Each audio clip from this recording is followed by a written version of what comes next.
નમસ્કાર વિદ્યાર્થી મિત્રો, આજે આપણે એક અનોખા વ્યક્તિત્વ વિશે વાતો કરવાના છીએ. દક્ષિણ ગુજરાતમાં લોક સાહિત્ય સંપાદન ક્ષેત્રે એક વિશિષ્ટ નામ એટલે ડાહ્યાભાઈ વાઢુ. ડાહ્યાભાઈ વાઢુના જીવન વિશે તથા એમના ઘડતર પરિબળો વિશે અને એમણે કરેલા સંપાદન અને એમને પ્રાપ્ત વિવિધ પારિતોષિકો વિશે આપણે આજે વિસ્તારથી વાત કરવાના છીએ. આપ સૌને નમ્ર વિનંતી છે કે આ એક શૈક્ષણિક ચેનલ છે, એને સબસ્ક્રાઇબ કરજો આ પ્રકારના શૈક્ષણિક વિડીયો પ્રાપ્ત કરવા માટે. તો આવો આપણે વાત કરીએ ડાહ્યાભાઈ વાઢુ વિશે. ડાહ્યાભાઈ વાઢુનો જન્મ તોરણવેરા ગામે થયો હતો, તાલુકો ખેરગામ, જિલ્લો નવસારી. એમની જન્મ તારીખ છે 11-10-1956. શૈક્ષણિક લાયકાત SSC અને 1976માં એમણે ઓલ્ડ SSC પસાર કર્યું હતું અને વ્યવસાય ક્ષેત્રે નિવૃત્ત બેંક કર્મચારી. કુકણા કથાઓનું સંપાદન એમણે કર્યું છે. બીજું છે કુકણા રામકથા અને ત્રીજું છે the Ramayana and other oral narratives of Kuknas, જે 2011માં પ્રગટ થયું.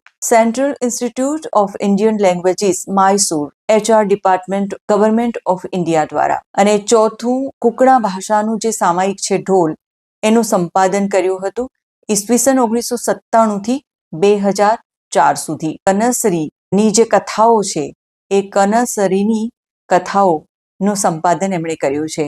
એમણે કાળી ગાંઠી નામની આદિવાસી વાતને પ્રગટ કરતી નવલકથા પણ લખી છે, જે હપ્તાવાર દમણગંગા ટાઈમ્સમાં પ્રગટ થઈ હતી. તો આ રીતે વિશિષ્ટ સંપાદનો ડાહ્યાભાઈ વાઢુએ કર્યા છે. આ ઉપરાંત તેમણે આકાશવાણી પરથી આદિવાસી વિષયક 100 ઉપરાંત વાર્તાલાપ ઈસવીસન 1985થી ઈસવીસન 2021 દરમિયાન એમના પ્રસારિત થયા છે.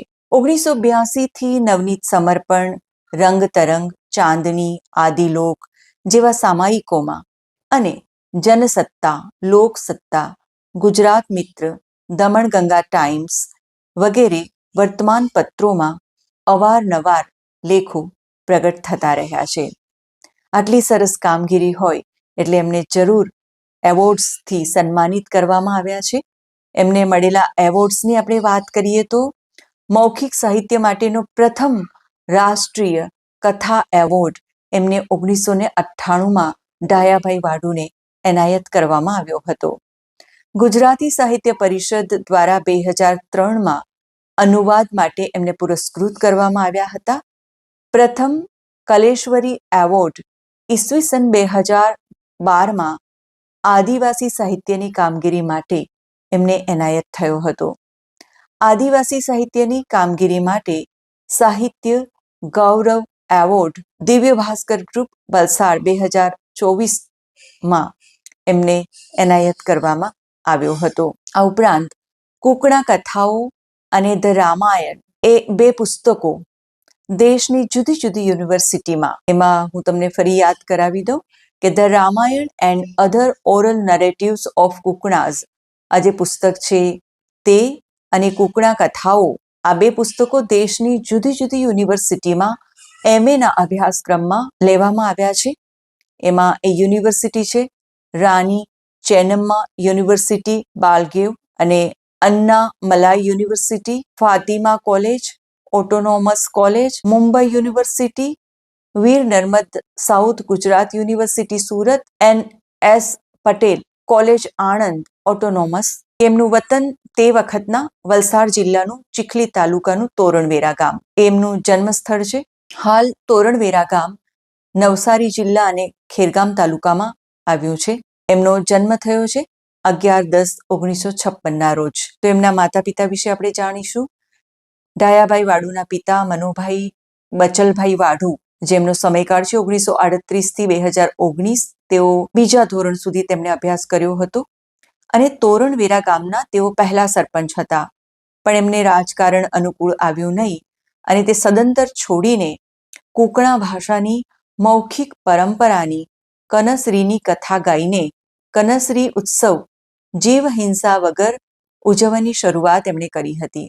માત્ર ટોકન દરે દેનગરી એટલે કે મહેનતાણું તેઓ લેતા, તે માટે ઘાંગડી વગાડતા શીખ્યા અને રૂઢિ પરંપરાના મંત્રો અને વિધિ વિધાન શીખ્યા. પરંતુ તેઓ અંધશ્રદ્ધાથી દૂર જ રહ્યા. ડાયાભાઈ વાળુને બાળપણમાં રોજ રાતે મહાભારત અને રામાયણની કથાઓ કહેતા, કુકણા ભાષાની લાંબી કથાઓ કહેતા. તેઓ કહેતા, આ કથાઓ કહેવાની સાંભળવાની કથાઓ છે. એ કથાઓ કાળના પ્રવાહમાં સતત વહેતી હોય છે. આપણા લોક તો ક્યાં અક્ષર જ્ઞાન ધરાવે છે, પણ તેઓને અભણ ન કહી શકાય. આ લાંબી લાંબી કથાઓ યાદ રાખે છે અને પોતાના સંતાનોને એ વારસામાં આપે છે. સમાજે આવી કથાઓ રૂઢિ પરંપરાના ઉત્સવો સાથે જોડીને એનો સતત પ્રચાર પ્રસાર થતો રહે એવી રચના કરી છે. પરંપરાના ઉત્સવો ઉજવવાની આદર્શ સંહિતા છે. એ ન ઉજવે તો સમાજ એને કલંક માને. આજ સુધી એટલે જ આ કથાઓ ટકી રહી છે. અને એમના માતૃશ્રી માં વાલકીબેન મનુભાઈ વાઢુ, જેઓ 86 વર્ષના છે, શિક્ષિત નથી, પણ કુકણા ભાષાની મૌખિક પરંપરાની બાળ વાર્તાઓ, પ્રાસંગિક ગીતો, લગ્ન ગીતો અને દેવગીતોનો ખજાનો સાચવીને બેઠા છે. ઉંમરના હિસાબે હવે સ્મૃતિભ્રંશ લગભગ થયો છે, પણ ખજાનો સાચવી જાણ્યો છે. માં રોજ ગીતો ભરી બાળ વાર્તા ડાયાભાઈ વાળુને કહેતા, અને એ ડાયાભાઈ વાળુએ યાદ રાખ્યા છે કે કેમ, એ પુરાવો આપવા માટે બીજી રાતે એ વાર્તા એમના માતૃશ્રીને કહી સંભળાવવી પડતી હતી. અને ડાયાભાઈ વાળુ માતાને પૂછતા કે આ બધી વાર્તા તને કોણે કહી હતી? માં કહેતા, મારી માએ મને કહેલી. માએ અને માને એની માએ કહેલી, તાકીદ કરી હતી, જે બાળ વાર્તાઓનો ખજાનો છે તે તારા છોકરાઓને આપજે. અદ્ભુત વારસો. એમના માતૃશ્રી કહેતા કે હું તને કહું છું, તારે તારા છોકરાઓને આ વારસો આપવો. અને જુઓ કે ડાયાભાઈ વાઢુએ આ વારસો બહુ જતનથી જાળવ્યો અને આજે સાહિત્ય સમક્ષ એ પ્રસ્તુત કર્યો છે અને આપણી લોક સાહિત્યની એક મહામૂલી જણસ બની ગઈ છે. ડાયાભાઈ વાઢુ પોતે પોતાની એક વાતમાં નોંધે છે કે ગામડાનું જીવન તો અભાવો ભર્યું હતું. ઘરમાં ખાસ કોઈ આવક નહોતી. મરઘી ઈંડા મૂકે ત્યારે ઘરમાં તેલ મસાલો આવે, કારણ કે ઈંડા વેચીને એ બધું ખરીદાતું હતું. ખોરાક અને કપડાની તીવ્ર અછત રહેતી. 10 વર્ષની ઉંમર સુધી ઘરે તો માત્ર 4 આંગળ પહોળી અને 2 ફીટ લાંબી લંગોટ જ પહેરવા મળતી. નિશાળે ડાયાભાઈ વાઢુ જાય, એકાદ વર્ષમાં એક જ જોડ ચડ્ડી અને શર્ટ મળતું. રોજ સવાર સાંજ બળદો ચારવાનું કામ પહેલા, નિશાળે પછી જવાનું. ઘરમાં ડાયાભાઈ વાઢુએ લખ્યું છે કે અમે 2 પગા 3 જણ, ડાયાભાઈ વાઢુ, બાપુજી અને માં. 4 પગા માને પિયર તરફથી ધમનીમાં એટલે કે પશુ ભેટ તરીકે મળ્યા હતા. ગાય, કાવલ, કાળો, 2 બળદો, બુચા નામની બકરી અને 1 લવારું, એમ 5 4 પગા. અને એમના ઘરનો આર્થિક બોજ ઉઠાવતી 4 મરઘી અને એના નાના નાના બચ્ચા. એ મરઘીના ઈંડા વેચી દેવાતા અને 2ના ઈંડા બચ્ચા માટે રખાતા. કે માં માથે મોટી ગાગર મૂકી ખનકામાંથી પાણી લાવી વેંગણ, મરચી, રોપી વાડી બનાવતી અને અઠવાડિક હાટમાં પાવલાના 4 વેંગણ, 4 આના એટલે કે 25 પૈસાના 4 વેંગણ અને અઠવાડિયે 2-2.5 રૂપિયા કમાતી. હાટ 5-6 માઇલ દૂર. માથે ટોપલો મૂકી દોડતા ચાલતા જવું પડતું એમને. કોઈ વાર ડાયાભાઈ વાળુને માથે ટોપલો મૂકી માને મદદ કરવી પડતી. કાકીઓ પણ જાય અને સમજૂતી એવી કે વારા પ્રમાણે નાના છોકરાવાળી 2 કાકીઓને વહેલી મોકલી આપવાની. ઘરે આવી એમણે પોતાના ઉપરાંત હાટમાં પાછળ રહી ગયેલ માઓના રડતા છોકરા પણ ધવડાવવાના. તમાશાવાળા આવતા. માદળ મંડળી, લઘુ હાસ્ય નાટકો, શોહોંગ ભજવી મનોરંજન કરતી. મેં પણ મારા પિતાશ્રી સાપુતારા, આહવા અને સુબીર નોકરી અર્થે રહ્યા હતા, ત્યારે સાપુતારામાં પણ અને આહવામાં પણ આવા તમાશાઓ જોવાનો લહાવો મને મળ્યો હતો. કનસરી, ડુંગરદેવ, માવલી અને દેવનો ઉત્સવ ઉજવાતો અને આ પણ સાપુતારામાં મેં નિહાળ્યું હતું. ભગતની આગેવાનીમાં ભક્તજનો આવી રીતે ડુંગરદેવની પૂજા કરવા માટે અમારા જે સરકારી ક્વાર્ટર હતા સર્વર કોલોની, ત્યાંથી અમે રમતા રમતા જોતા કે તેઓ પસાર થતા અને ડુંગરદેવની પૂજા કરવા માટે જતા હતા. સાંસ્કૃતિક પર્વોથી પણ હું પરિચિત રહી છું કે જ્યાં વિવિધ ઉત્સવો ઉજવાતા અને એના સાક્ષી બનવાનું સદભાગ્ય પણ મને મળ્યું છે. તો આપણે વાત કરી રહ્યા છીએ ડાયાભાઈ વાઢુ વિશે. તો કનસરી, ડુંગરદેવ, માવલી અને દેવનો ઉત્સવ ઉજવાતો અને ત્યાં હા મને યાદ આવે છે કે આહવામાં ભવાડા પણ ખૂબ રંગે ચંગે ઉજવાતા હતા. એમાં ગવાતી કથાઓ નવી જ દુનિયામાં લઈ જતી. બહેનો દ્વારા ગવાતા ભાવભર્યા ગીતો તાજગી આપી જતા. બાપુજીએ કથાઓ તો કહી જ હોય એટલે સમજવામાં લેખકને સરળતા રહેતી. બાપુજી સરપંચ થયા એટલે ઘરમાં કબાટ ભરીને પુસ્તકો આવ્યા. એ જ લાઇબ્રેરી. સરપંચના ઘરે જ બધું રહેતું. ઘરમાં બેસવા ખુરશી કે ખાટલો પણ નહીં. કોઈ આવે તો ઓટલે બેસવું પડતું. ડાયાભાઈ વાઢુ 5મા ધોરણમાં આવ્યા અને ઘરમાં ચોપડા આવ્યા. 1 વર્ષમાં તમામ પુસ્તકો એમણે વાંચી નાખ્યા અને જાણે વાંચવાનો રોગ લાગ્યો. તે છેક લગી ચાલ્યો.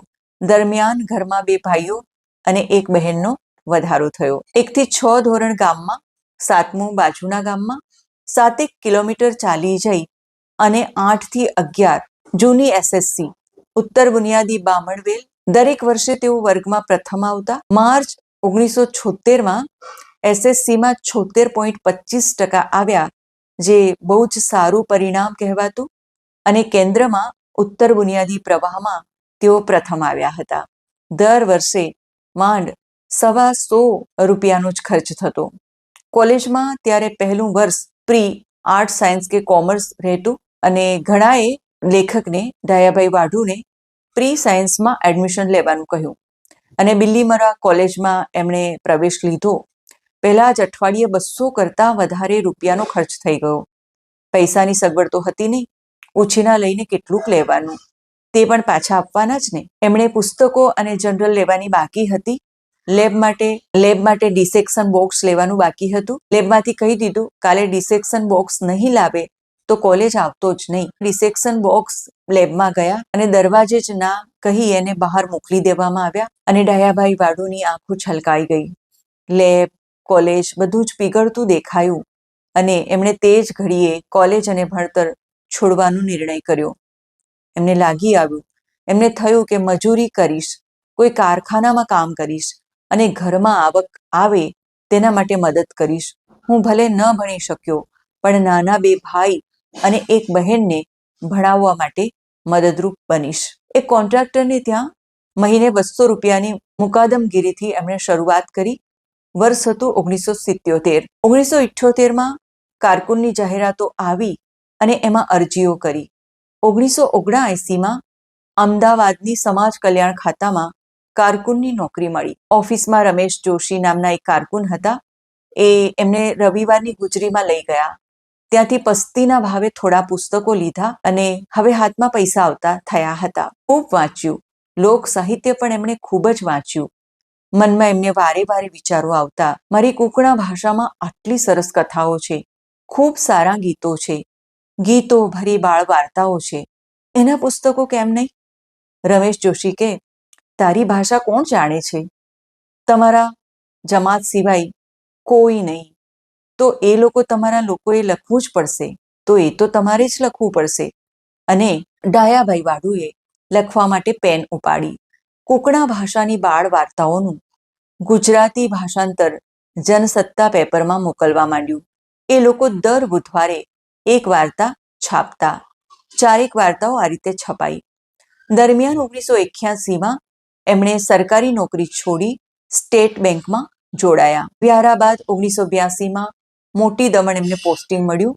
ત્યાંથી ચાંદની, રંગતરંગ, સમર્પણ, નવનીત.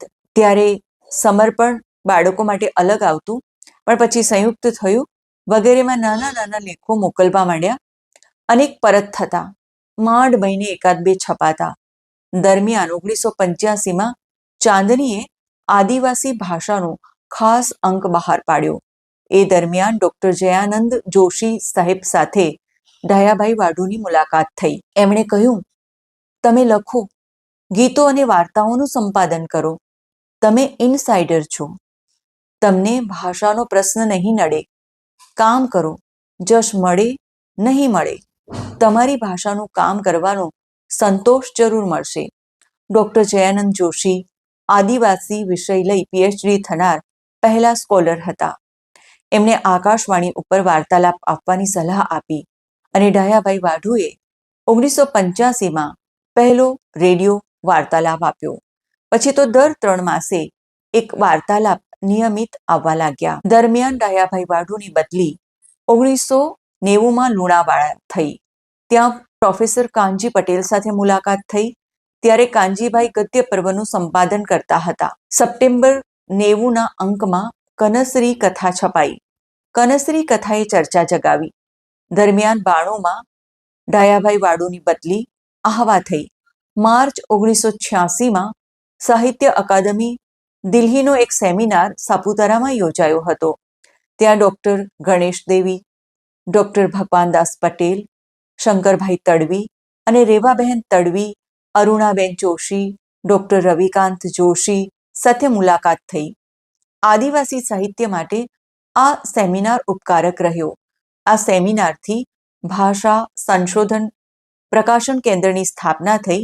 ડૉક્ટર ગણેશ દેવીના વડપણ હેઠળ project on Indian literature in tribal language and oral ટ્રેડિશનની શરૂઆત થઈ. ભાષા તરફથી આદિવાસી ભાષાઓના સામાયિક ઢોલની કૂકણા ડાંગી આવૃત્તિની સંપાદનની જવાબદારી ડાયાભાઈ વાઢુએ લીધી. 12 આવૃત્તિના મુખ્ય સંપાદક અરુણાબેન જોશી રહ્યા. પછીથી પ્રોફેસર ધીરુભાઈ પટેલ સહસંપાદક બની બધી જવાબદારી સંભાળતા હતા. આદિવાસી ભાષાઓના ભારતીય સાહિત્ય પ્રકલ્પે 90 જેટલા પુસ્તકો છાપવાનું નક્કી કર્યું હતું. આ પુસ્તકો દ્વિભાષી હતા. એક તો આદિવાસી ભાષા અને તેની સાથે નજીકની માન્ય ભાષા, જેમાં મુખ્ય સંપાદક અરુણાબેન જોશી રહ્યા હતા. આ સિરીઝનું પહેલું પુસ્તક કૂકણા કથાઓ હતું, જે કૂકણા અને ગુજરાતીમાં ઈસવીસન 2000માં છપાયું. દરમિયાન ડાંગમાં મરણ પ્રસંગે ગવાતી થાળી કથાનું મુખ્ય સંપાદન ડાયાભાઈ વાઢુએ ગુજરાતી અનુવાદ ગદ્ય પર્વના જાન્યુઆરી 1998ના અંકમાં છપાયો. આ કથાને રાષ્ટ્રીય કક્ષાનો મૌખિક સાહિત્ય માટેનો પ્રથમ કથા એવોર્ડ જાહેર થયો. દરમિયાન મેઘાણી લોકવિદ્યા ભવન તરફથી ડાંગમાં પ્રચલિત રામકથાના સંપાદનની કામગીરી ડાયાભાઈ વાઢુને સોંપવામાં આવી. પણ કોઈ વહીવટી તકલીફના કારણે પ્રકલ્પ અડધેથી જ સમેટાઈ ગયો અને ડાયાભાઈ વાઢુએ સંપાદન કરેલ રામકથાનો થોડો ભાગ સંક્ષિપ્તમાં જ સમેટવો પડ્યો. ચેન્નાઈ સ્થિત ઇન્ડિયન ફોકલોર સપોર્ટ સેન્ટર તરફથી ડાંગી રામકથાનો પ્રકલ્પ અરુણાબેન જોશી અને ડાયાભાઈ વાઢુને મળ્યો, જેથી અધૂરી કામગીરી 2 જુદા જુદા કથક પાસેથી એમણે મેળવી.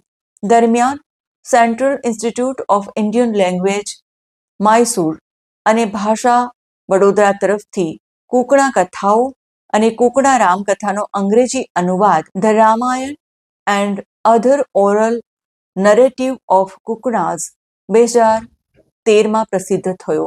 કોરોના કાળ દરમિયાન લખાયેલ કાળી ગાંઠી નવલકથા દમણ ગંગા ટાઈમ્સમાં હપ્તાવાર પ્રગટ થઈ. કનસરીની જળ પ્રલયવાળી કથામાં ડાયાભાઈ વાઢુએ કરેલ નવસર્જનનું નાટક અભિવ્યક્તિ આર્ટ ફેસ્ટિવલમાં અમદાવાદમાં 3 શો, વડોદરામાં 1 શો, મિનર્વા થિયેટર ફેસ્ટિવલ કોલકાતામાં, જનયોદ્ધા ફેસ્ટિવલ ભોપાલમાં 1 શો અને નેશનલ સ્કૂલ ઓફ ડ્રામા આયોજિત ઇન્ટરનેશનલ થિયેટર ફેસ્ટિવલ દિલ્હીમાં 1 શો થયો. 2025માં કનસરીની જુદી જુદી કથાઓનું નવસર્જન પ્રગટ થયું. તો આપણે આ વાત ડાયાભાઈ વાઢુ વિશે જાણી. આ એક બહુ જ મોટી ઉપલબ્ધિ છે. તો આ ડાયાભાઈ વાઢુ વિશે આપણે વિસ્તારથી અભ્યાસ કર્યો. આપને એક ફરી નમ્ર અપીલ છે કે આપ આ શૈક્ષણિક ચેનલને જરૂરથી સબસ્ક્રાઇબ કરો, લાઈક અને શેર કરો. સાથે સાથે તમારા મિત્રોને પણ આ વાત જણાવો કે જેથી ઘણા બધા વિદ્યાર્થીઓ સુધી આ વાત પહોંચે. યુટ્યુબ વિડીયો છે એની લિંક હું શેર કરું છું કે જે સર ધીરુભાઈ પટેલે સરસ વાતો કરી છે ડાયાભાઈ વાઢુ વિશે. તો એ લિંક પણ હું આપને ડિસ્ક્રિપ્શન બોક્સમાં મૂકી દઈશ. આપ જરૂરથી એને પણ જોજો. આપને ફરી અપીલ કે આપ આ ચેનલને સબસ્ક્રાઇબ કરશો. ડાયાભાઈ વાઢુ એ સરસ મને એમની સાથે થયેલી વાતચીત અનુસાર એમણે સરસ તમામ માહિતી મને આપી, જેથી આપની સમક્ષ હું વિસ્તારથી આ વાત કરી શકી. તો ડાયાભાઈ વાઢુને પણ હું આ તબક્કે યાદ કરું છું કે જેમણે આપેલી માહિતીથી આ એક સરસ વિડીયો તૈયાર થઈ શક્યો. મેં જોયું કે સાવ સરળ, નિખાલસ એવું એમનું વ્યક્તિત્વ છે. દક્ષિણ ગુજરાતના આદિવાસી લોક સાહિત્ય સંપાદક ડાયાભાઈ વાઢુને આપણે હંમેશા અને આવનારી પેઢી હંમેશા યાદ રાખશે. નમસ્કાર.